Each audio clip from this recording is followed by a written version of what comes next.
ஆண்டவருடைய ஆவி என்மேல் உள்ளது, ஏனெனில் அவர் எனக்கு அருள் பொழிவு செய்துள்ளார். ஏழைகளுக்கு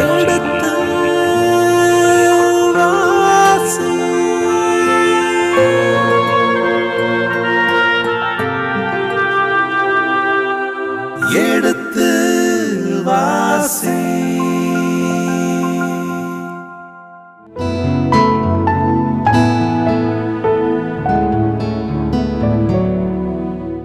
இனி இதயங்களே எடுத்து வாசி நிகழ்ச்சியில் சாமுவேலின் முதல் புத்தகத்துடனான விவிலிய விளக்கங்களுக்கு செவிமடுத்துக் கொண்டிருக்கின்றோம்.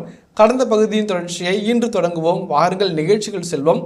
உங்கள் சார்பாக தந்தை அவர்களுக்கு வணக்கம் சொல்லி நிகழ்ச்சியை தொடங்குவோம். வணக்கம் தந்தை அவர்களே.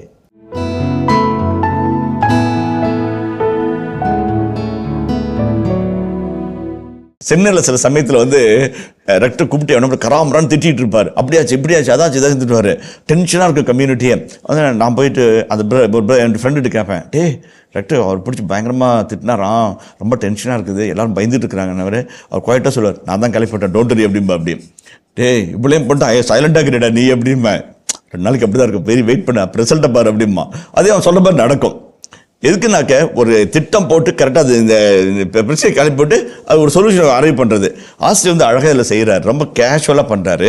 உதாரணத்துக்கு 17ஆம் வசனத்தை வாசிங்களேன். 17 ஈசாய் தன் மகன் தாவீதிடம், உன் சகோதரர்களுக்காக இந்த 20 படி அளவுள்ள ஒரு மரக்கால் மாவையும் 10 அப்பத்துண்டுகளையும் எடுத்துக்கொண்டு பாளையத்தில் இருக்கும் உன் சகோதரிடம் உடனே விரைந்து செல். 16-22 வாசிங்களேன். தாவீது என் அவையிலேயே இருக்கட்டும், ஏனெனில் என் கண்களில் அவனுக்கு தயவு கிடைத்துள்ளது என்று சவுல் ஈசாயிடம் சொல்லி அனுப்பினார். ஆனால் அவன் துரத்தி விட்டார். இப்போ மறுபடியும் போகிறான். அரசவையில் இருந்தால் அப்படி அவன் செவுத்தோட சேர்த்து அரையும்படி ஈட்டி அடித்து எரிகிறாரு. அவன் அங்கே தப்பிச்சு ஓடுறான் இல்லைங்களா. அந்த மாதிரி ஒரு காட்சி உருவாக்கப்பட்டிருக்கிறது. இப்போ அவையிலே இருக்குன்னு சொல்லுவார். இப்போ இங்கேருந்து அனுப்புறது ஒரு காட்சி. அதே போல் 55ஆம் வசனத்தை வாசிங்களேன். பெலிஸ்தியனுக்கு எதிராக தாவீது சென்றதை சவுல் கண்டபோது அவர் படைத்தலைவன் அப்னேரிடம், அப்னேர், இந்த இளைஞன் யாருடைய மகன் என்று கேட்டார். அப்னேர் அதற்கு, அரசே, உம் உயிர்மேல் ஆணை, அதை நான் அறியேன் என்றான். 16-21 வாசிங்களேன். தாவீது சவுலிடம் வந்தவுடன் அரசவை பணியில் சேர்ந்து விட்டார். சவுல் அவர் மீது மிகவும் அன்பு கொண்டு அவரை தம் படைக்கலன் தாங்குவோனாக நியமித்தார். ஏற்கனவே படைக்கலன் தாங்குவோனாக அவருடைய அரசவையில் அறிமுகப்படுத்தப்பட்டவராக இருக்கிறார். இந்த 17 அப்னேர் சொல்கிறான், என் உயிர்மேலானே அவர் எனக்கு தெரியவே தெரியாது. உயிர்மேலான யார் சொல்லணும், பயந்து போயிருக்கான், சொன்னோம்னா நம்மள மாட்டிக்கோன்ட்டு அவன் யாருன்னே தெரியாதுங்க அப்படின்ற. அப்படி அதே மாதிரி 17ஆம் வசனத்துலேயும் ஈசா ஏற்கனவே ஒரு அரசவையில் பர்மனெண்ட்டாக இருக்கிறாரு. ஈசா அப்போ தான் புதுசாக அனுப்புகிற மாதிரி சொல்கிறார். இப்போ ஒரு டென்ஷன் உருவாக்குது. என்னடா அது நம்மளுக்கெல்லாம் தெரியுது, அவங்களுக்கு தெரியாமல் இருக்குது. ஒரு செயற்கையான ஒரு பரபரப்பு உருவாக்குறார். இது எப்படி முடியும், யாரை தெரிஞ்சுக்குவா, எப்போ தெரிஞ்சுக்க போகிறான் என்கிற ஒரு பரபரப்பு உருவாக்கி விட்டு அந்த நிகழ்ச்சியை சொல்வார். அதான் இந்த இதெல்லாம் இந்த கதை சொல்லும் திறனுடைய நயத்தை பற்றி கேட்டதுனால அதெல்லாம் சொல்கிறேன் நான். இதில் அதே மாதிரி நான் எப்படி சொன்னான்னு தெரில, வைரமுத்து ஒரு கவிதை ஒன்று எழுதியிருக்கிறார் திருமணத்தை பற்றி. திருமணம் என்பது முற்றுகையிடப்பட்ட கோட்டை. உள்ளே இருக்கிற வெளியே வர தவிக்கிறார்கள், வெளியே இருக்கிற உள்ளே போக துடிக்கிறார்கள். ரொம்ப அழகான கவிதை, சின்ன கவிதை தான். உள்ளே இருப்பவர்கள் வெளியே வர தவிக்கிறார்கள். எப்படா வருவோம், தண்ணி இல்லை, சோறு இல்லை, அடப்பட்டு கிடக்கிறோமே, காற்று இல்லை, வெளிச்சம் இல்லை, சுதந்திரம் இல்லை, ஒரு வாய்த்து பேச முடியல, நடக்க முடியல, வெளியே வந்தால் போதும்டா தப்பிப்பாங்க. வெளியே உள்ளே போக துடிக்கிறான், எப்படா கல்யாணம் பண்ணி வைப்பாங்க, அம்மா 23மா 24மா தவிக்கிறாங்க, எப்போ கல்யாணம் ஆகுமோ அப்படின்னு சொல்லிட்டு அங்கே வளம்போதுறது. இந்த தவிக்கிறார்கள் துடிக்கிற இந்த வார்த்தை பயன்பாடு அந்த கவிதையினுடைய தாக்கத்தை நம்மள தெளிவாக நம்மளுக்கு விளக்குது. அதே போலவே இந்த இடத்துல ஆசிரியர் பயன்படுத்துகிற ஒவ்வொரு வார்த்தையும் அவ்வளோ அழகான வார்த்தை. நம்ம ஒரு வேளை இந்த நேரம் கருதி நம்ம சீக்கிரம் போகிறோம், ஆனால் அந்த ஒவ்வொரு வார்த்தைக்குள்ளாக அவ்வளோ மகத்துவமான எண்ணங்கள். ஒவ்வொரு வார்த்தையும் லோடர் வித் ஹிஸ்ட்ரி, ஒவ்வொரு வார்த்தைக்கெல்லாம் ஒரு வரலாறு இருக்கிறது. அதுதான் அதுதான் ஆசிரியருடைய நுணுக்கமான செய்தியை இதுதான் சொல்லிட்டு இருக்கிறான்னு நினைப்போம், ஆனால் வேறு எதையோ சொல்லிட்டு இருப்பார். அதான் நம்ம புரிஞ்சுக்கிட்டோம் அப்படின்னோம்னாக்க இந்த குறியீடாக வருகிற நிகழ்வுகள். அதே போல் ஆசிரியர் சொல்கின்ற மேலெழுந்த வாரியாக முதல் கட்டத்தில், 2ஆம் கட்டத்தில், 3ஆம் கட்டத்தில் அந்த செய்தியில் போயிட்டே இருக்கும். நம்ம அதை நல்லா ட்ராவல் பண்ணோம்னாக்க வில் என்ஜாய் பியூட்டிஃபுல்லி. அது நம்முடைய தேடும் தன்மைக்கு. இப்போ நீங்கள் கேட்டிங்கல்ல, இந்த கேள்லாம் கேட்கணும், அந்த தேடும் தன்மைக்காக அங்கே விடை அங்கே இருக்கிறத நம்ம புரிஞ்சுக்கலாம். இப்படிப்பட்ட சின்ன சின்ன நயவேகங்களோடு நம்ம புறப்பட்டு போவோம். இப்போ இந்த பகுதியினுடைய அமைப்பு முறையை நம்ம ஒரு வார்த்தை சொல்லிடுறேன். உதாரணத்திற்கு 17ஆம் அதிகாரம் அதிகாரம் 1 முதல் 11 வரை இறை வார்த்தைகளை ஒரு பகுதியாகவும், 12 முதல் 30 வரை வார்த்தைகளை 2ஆம் பகுதியாகவும், 31 40 வரை இறை வார்த்தைகளை 3ஆம் பகுதியெல்லாம் பிரிக்கிறாங்க. ஒவ்வொன்றுக்கும் ஒரு தலைப்பு இருக்குது. உதாரணத்துக்கு பாருங்களேன், சவுலின் பாளையத்தில் தாவீது 12 to 30, 30 to 31 to 40 வந்து தாவீது சவுலை சந்தித்து இது பண்ணுறது. 41 முதல் 54 வரை தாவீது கோலியாத்தை தோற்கடித்தல். அதுக்கப்புறம் பார்த்தோம்னாக்க தாவீது சவுலின் நிறுத்தப்படல், போருக்கு பின்பாக போஸ்ட் வார் சுச்சுவேஷன் 55 58 வரைக்கும். அப்புறம் 18:1 முதல் 5 வரை யோனத்தானும் சவுலும் உடன்படிக்கை செய்து கொள்ளுதல். இதுபடியாக நிகழ்வுகள் போகிறது. கிட்டத்தட்ட வந்து ஒரு 6 பகுதிகளாக நம்ம பிரிக்கலாம். அது அவ்வப்பொழுது நான் அந்த பகுதி பற்றிய தன்மைகளை சொல்கிறேன். இந்த நிகழ்வுக்குள்ளாக நம்ம போகிறதுக்கு முன்னாடி 3 சின்ன குட்டி செய்திகளை வந்து ஒரு இறுதி செய்தியாக சொல்லி நம்ம நிகழ்வுக்குள்ளாக அந்த பகுதியை விளக்கி பார்க்க நம்ம பார்ப்போம். முதலாவது, எதற்காக இந்த 912 வார்த்தைகளில் ஒரு நிகழ்வு சொல்லப்பட்டிருக்கிறது? இவ்வளோ வார்த்தைகளை விரயம் பண்ணி ஒரு சின்ன நிகழ்ச்சி சொல்லணுமா, தேவையா அப்படின்பது. இயேசு சாத்தானை மேற்கொள்றதே வந்து 10 வசனங்களை மத்திய சொல்லிடுறாரு. அதுவும் 3 விதமான சோதனைகளை சொல்றாரு. ஆனால் இவர் வந்து தாவீதை கோலியத்தை கொள்வது வந்து இவ்வளோ 912 வார்த்தைகள் எப்படி எதுக்கு சொல்லணும் அப்படிங்கிறது 3 விளக்கங்களை சொல்றாங்க. ராயல் பிரபகண்டா என்பது முதல் செய்தியாக வருகிறது. இந்த அரசாட்சியை பற்றியும் அரசனை பற்றிய நல்ல செய்திகளை, உயர்வான செய்திகளை, மேன்மையான செய்திகளை மக்கள் மத்தியிலே பர்பஸை பரப்புறது. எதற்காக? அதன் வழியாக இந்த நல்லாட்சி தந்தது யார்? இவர்தான். இவருக்கு பணிந்திருங்கள், இவர் உங்களுக்கு இனியவர், இவருக்கு நீங்கள் உகந்தவராய் நடக்க வேண்டும் என்ற ஒரு உடன்படிக்கையின் உறவுகளை அது புதுப்பித்துக்கொள்ள உதவுகிறது. இப்போ நம்ம நாட்டில் கூட வந்து ஒரு திட்டம் போட்டாங்கன்னு வச்சுக்கோங்களேன், வந்து என்ன பண்ணுறாங்க, உடனே வந்து பத்திரிக்கையில் முழு பக்கத்தில் இது பண்ணுறாங்க, முழு பக்கத்தில் பண்ணி என்ன பண்ணுறாங்க, விளம்பரம் பண்ணுறாங்க. இந்த அரசு இந்த திட்டத்தை செஞ்சிச்சு அப்படின்னு சொல்லிட்டு. எனக்கு என்ன பிரச்சனைனாக்க, அந்த திட்டத்தோட விளம்பரம் அதிகமாக போயிடுது சில சமயத்தில். அதுதான் வந்து பிரச்சனையாக இருக்குது. அது அந்த மாதிரி இல்லாமல் அந்த அரசன் என்ன செய்தான் அதை பற்றி ஒரு விளக்கத்தை அந்த இது அழகாக சொல்லுது. முதல் கருத்து இது எதற்காக சொல்லப்படுது என்றால், தாவீதை ஒரு சூப்பர் ஹீரோவாக காட்டுகிறார்கள்.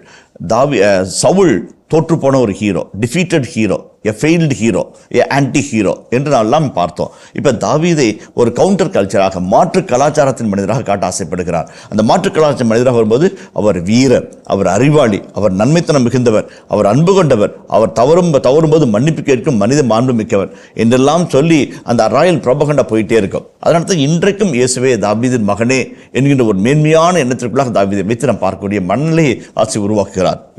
மூன்றாவதாக, ஒரு அருட்பொழிவு பெற்றவரால் என்னவெல்லாம் முடியும் என்பதை ஆசிரியர் நாசுக்காக சொல்லுகிறார். ரொம்ப அழகாக சொல்கிறார். தாவீது வந்து ஆண்டவரின் அருட்பொழிவு பெற்ற சவுலின் மீது நான் கை வைக்க மாட்டேன் என்று சொல்லும்போது நமக்கு அவ்வளவாக புரியாது. ஆனால் ஆளுமைக்கும் ஒரு சின்ன சிறுவன், தந்தையினால் மறக்கப்பட்டவன், சகோதரர்களால் நினைத்து கூட பார்க்கப்படாத ஒருவன் எல்லாரையும் மீறி அரசனாய் மாறுவதும், அரசனாய் மாறி ஆண்டோருக்கு உகந்தராய் மாறுவதும், ஆண்டோருக்கு உகந்தராய் மாறி மெஸ்ஸியாவின் பட்டியலில் அவன் இடம்பெறுவதும் மிகப்பெரிய ஒரு காட்சியாக மாறுகிறது. பின்னாளில் மெஸ்ஸியா என்கின்ற வார்த்தைக்கு அபிஷேகம் செய்யப்பட்டவர், திருப்பொழி பெற்றவர் பொருள். அந்த வார்த்தைக்கு வித்தகரான தாவீதை எவ்வளவு ஆசிரியர் அழகாய் உயர்த்தி காட்டுகிறது என்பதை இந்த செய்தி சொல்கிறது. முதல் கட்ட செய்தி. இரண்டாவது கட்ட செய்தி வந்து கிட்டத்தட்ட 9-10 அதிகாரங்கள் வழியாக நாம் சவுலை சந்தித்தோம், யோனத்தானை சந்தித்தோம். சவுலுக்கு பிறகு மன்னராட்சியில ஜோனத்தான் அரசு கட்டிலே ஏற வேண்டும் இல்லைங்களா? அதான் நியதி, அதான் நியாயம், அதுதான் அண்மை துண்மை கிழக்கு நாட்டில் நடந்த ஒரு இயல்பான நிகழ்வு. மாசிதோனிய மன்னன் பிலிப்பின் மகன் அலெக்சாண்டர், அதான் செய்திகள். இப்படி பார்க்கும்போது, இந்த இடத்துல பார்க்கும்போது யோனத்தான் ஏன் அரியணைக்கு போகவில்லை என்ற ஒரு கேள்வி வரலாம். தாவீது குறுக்கே புகுந்து யோனத்தானை வெட்டி வீழ்த்தி இவர் இடைச்சர்களாக உள்ளே நுழைந்து அரச பதவியை பறித்து கொண்டாரா என்ற ஒரு நெகட்டிவ் திங்கிங் இருக்கலாம் மக்கள் மத்தியில். அப்படிலாம் ஒன்றும் நடக்கலை. கடவுளுடைய திட்டத்தினால இந்த பிள்ளை தன்னை நம்பி இறைவனை நம்பி உயர்ந்தார் என்று சொல்ல வருகிற ஆசிரியர் இவரை ஒரு ஆன்டி ஹீரோவாக காட்டாமல் ஒரு நேர்மறையான வீரனாக காட்டி சவுலுக்கு மாற்று கலாச்சாரத்தின் மனிதராக படம் எடுத்து காட்டுகிறார். சவுல் அப்படி, இவர் இப்படி, அவரை விட இவர் என்று சொல்லி இருக்கிறார்கள். இது இரண்டாவது. மூன்றாவதாக நான் சொன்னது போல இந்த தாவீது அடிமைத்தனத்தில் அழல்பட்டு கிடக்கிற எக்ஸிலி பீப்புளுடைய குறியீடாக இருக்கிறார். இவருக்கு என்ன நிகழ்கிறதோ அதுதான் மக்களுக்கு நிகழும் என்பதை ஒரு செய்தியாக பார்க்கிறார். தாவீது சிங்கத்தோடு போராடும் போதும், தாவீது சவுலோடு போராடும் போதும், தாவீது கோலியாத்தோடு போராடும் போதும் இஸ்ராயல் மக்கள் படுகிற பாடுகளை ஆசிரியர் மனதிற்குள்ளாக வைத்து விவரிக்கிறார். தாவீது வெற்றி பெறும்போது ஒட்டுமொத்த சமூகமும் ஒரு நாள் வெற்றி பெறும் என்ற நம்பிக்கை அவருடைய உள்ளத்திலே விதைக்கிறார். இந்த கதை 300 ஆண்டுகள் முன்பாக நடந்தாலும் 300 ஆண்டுகளுக்கு கடந்த பிறகும் செய்தி தருகிறது, வாழ்வு தருகிறது.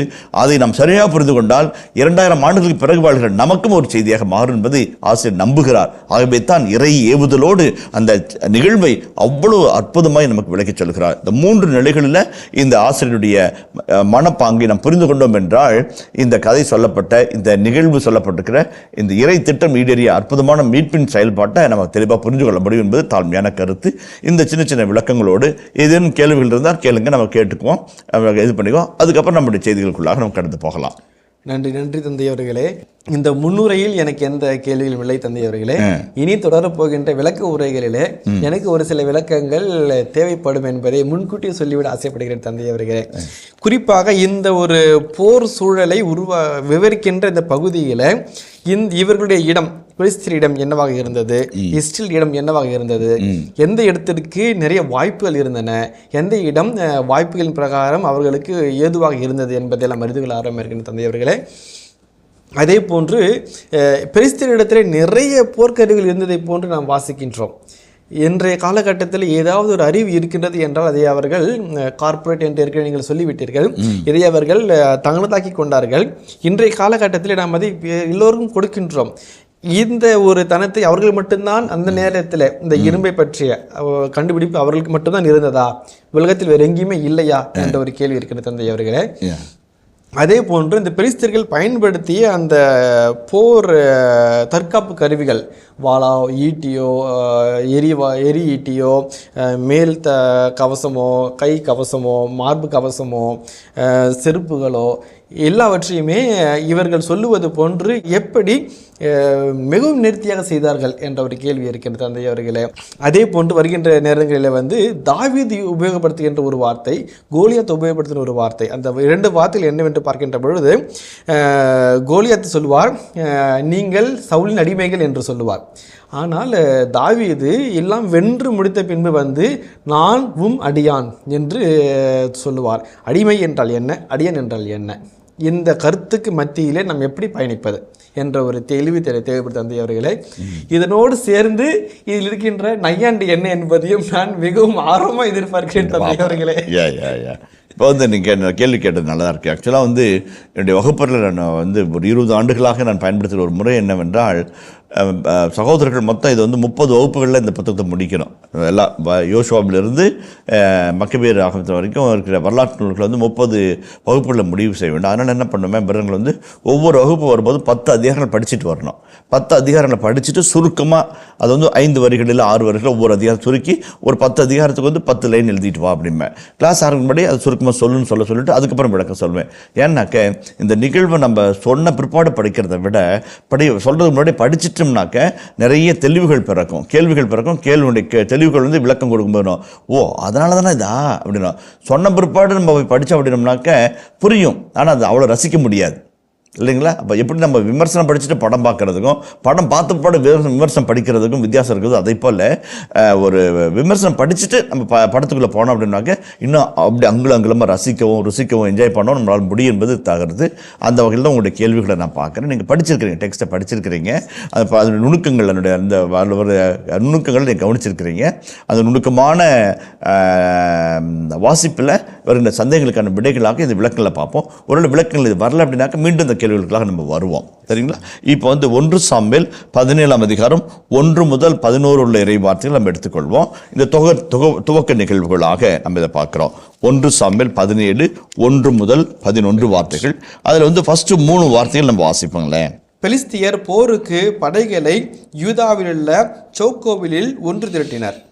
சோக்கோவுக்கும் அசேக்காவுக்கும் இடையேயுள்ள எசுபத்தமில் அவர்கள் பாசறை அமைத்தனர்.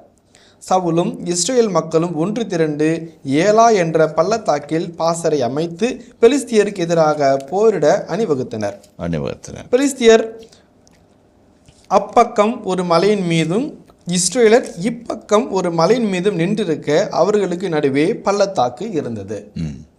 1 சாமுவேல் 17 1 முதல் 3 உள்ள இறைவார்த்தைகளில் ஆசிரியர் மிக அழகாக ஒரு புவியியல் சூழலை சுட்டி காட்டுகிறார்.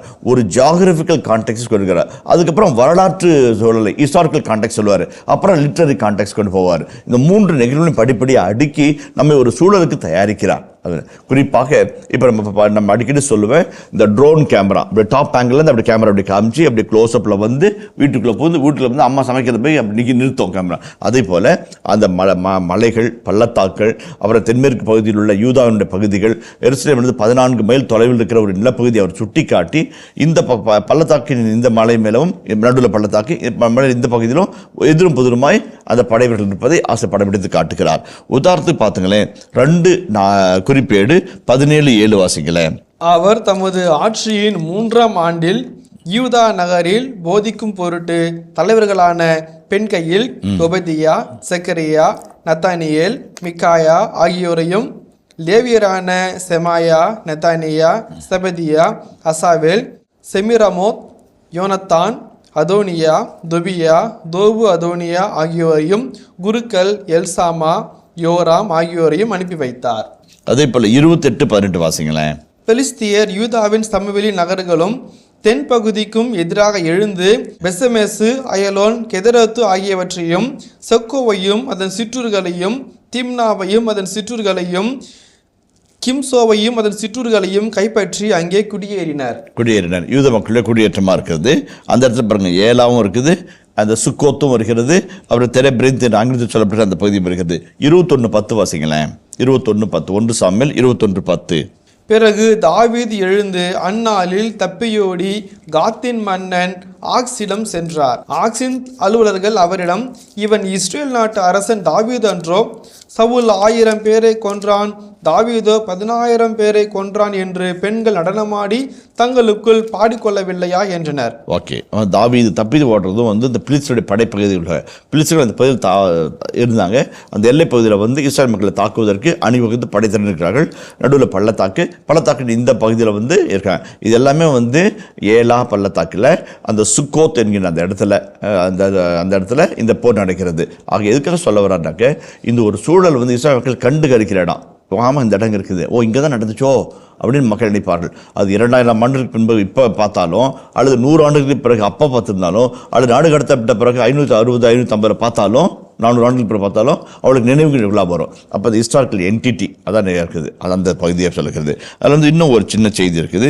சவுலும் மக்களும் ஒன்று திரண்டு சவுலும் அவருடைய மக்களும், இல்லைங்களா? சவுல் வந்து தலைமையில் இருக்கிறாரு, அவருடைய தலைமையில் இஸ்ராயல் மக்கள் இருக்கிறாங்க.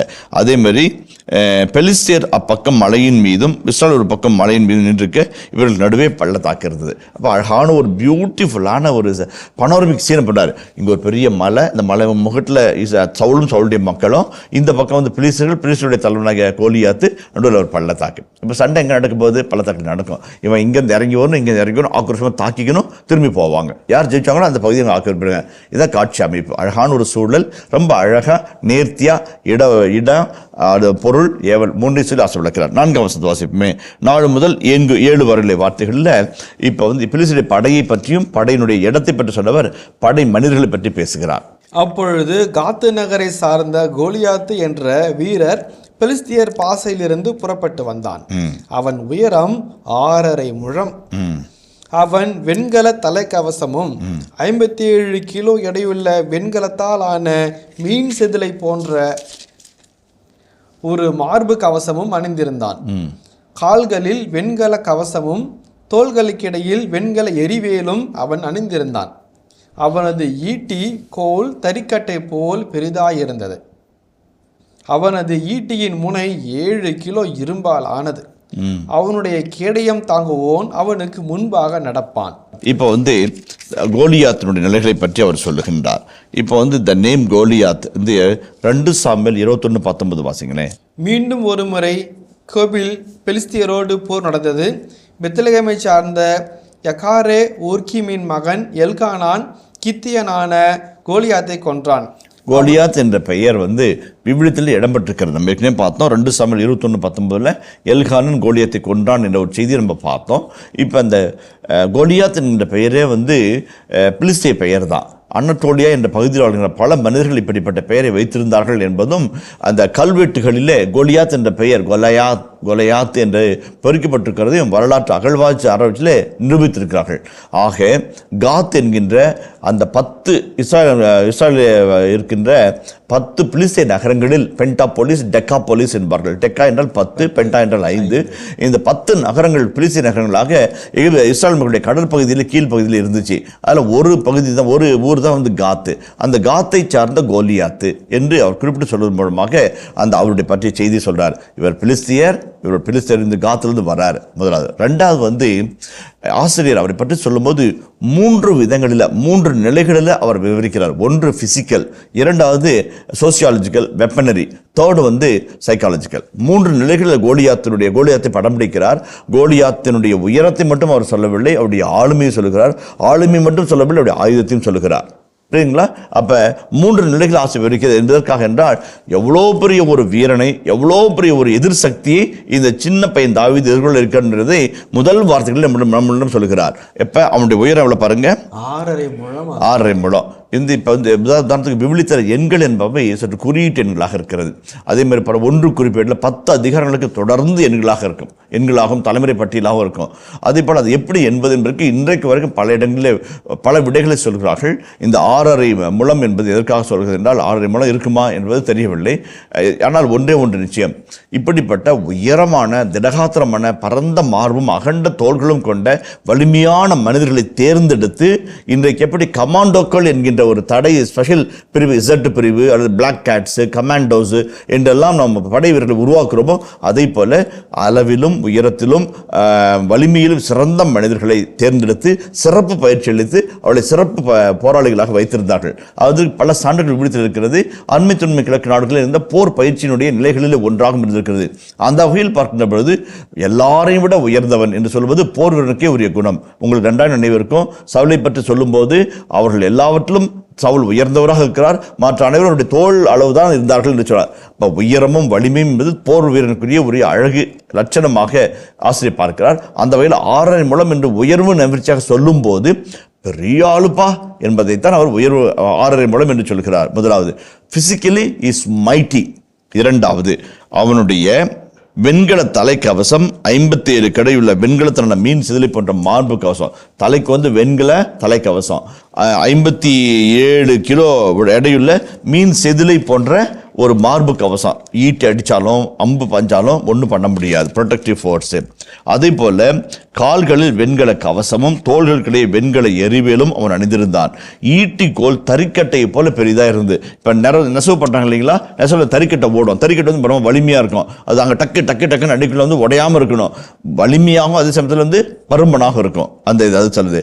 அதை பாருங்கள், இந்த இடத்துல அவனுடைய ஈட்டியின் முனை எல்லாம் தலைக்கவசம் வெண்கலம், மார்பு கவசம் வெண்கலம், கால் கவசம் வெண்கலம், தோள்பட்டை எரிவாள் வெண்கலம். இது மட்டும் ஈட்டினுடைய முனை மட்டும் இரும்பால் ஆனது, அயன். எரிபெரிய முடியாத பெர்சல் என்பார்கள். பெர்சல் என்று சொன்னால் அயன் அல்லது வந்து இரும்பு. முதன்முறையாக இந்த வார்த்தை பயன்படுத்தப்படுகிறது. அப்போ வந்து விவிலியத்திலும் சரி அல்லது அண்மை தொன்மை கிழக்கு நாடுகள் இருக்கிற அகழ்வாராய்ச்சியில் வந்து காலங்களை பிரிப்பார்கள். கற்காலம், செப்பு காலம், வெண்கல பிரான்ஸ் ஏஜ், அப்புறம் அயன் ஏஜ்.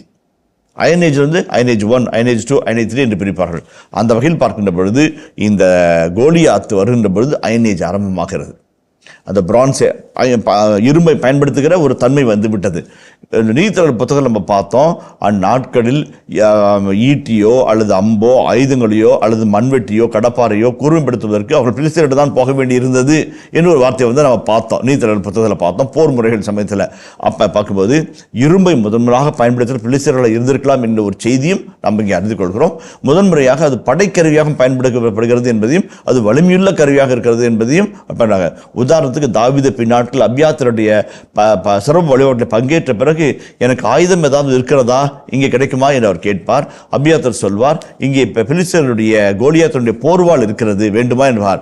இதை விட உயர்ந்தது எதுவா, இது கிடைக்க முடியுமா என்று சொல்லி இந்த இரும்பு வாளை எடுத்துக்கொண்டார் என்று இவருடைய வர்ணனை பின்னால் வருகிறது. அப்போ இந்த இரும்பை பற்றி ஒரு செய்தி வந்து இந்த வருகிறது, நாம் கவனிக்கத்தக்கதாக நாம் பார்க்கிறோம்.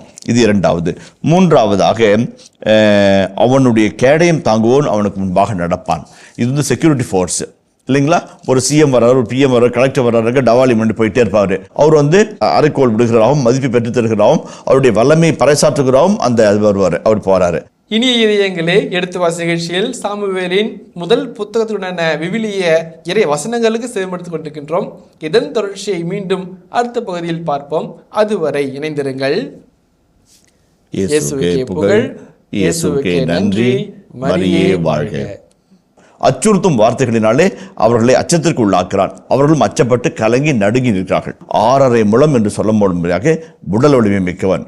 படைக்கருவிகளை உச்சத்திலிருந்து உள்ளங்கால் வரை அணிகலன்களினால் படைக்கலன்களால் அவன் நிரப்பப்பட்டு ஆயுத வலிமை பெற்ற ஒரு மிகப்பெரிய மனிதன்.